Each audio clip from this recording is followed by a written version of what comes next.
আসসালামু আলাইকুম।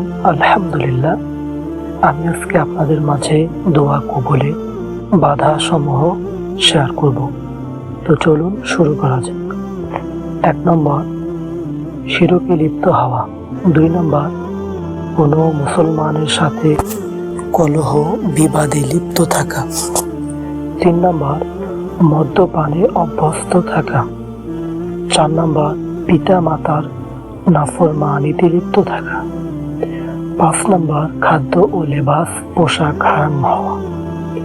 6 নম্বর, কোনো গুনাহের বিষয়ে দোয়া করা। 7 নম্বর, দোয়া করে কবুল হওয়ার ক্ষেত্রে তাড়াহুড়া করা, অর্থাৎ এই কথা বলা যে আমি অনেক দোয়া করলাম কিন্তু কবুল হতে দেখলাম না। হাদিস শরীফে এসেছে, বান্দার দোয়া সর্বদা কবুল হতে থাকে যতক্ষণ সে কোনো গুনাহ বা আত্মীয়তা সম্পর্ক ছিন্ন করার দোয়া না করে বা তাড়াহুড়া না করে।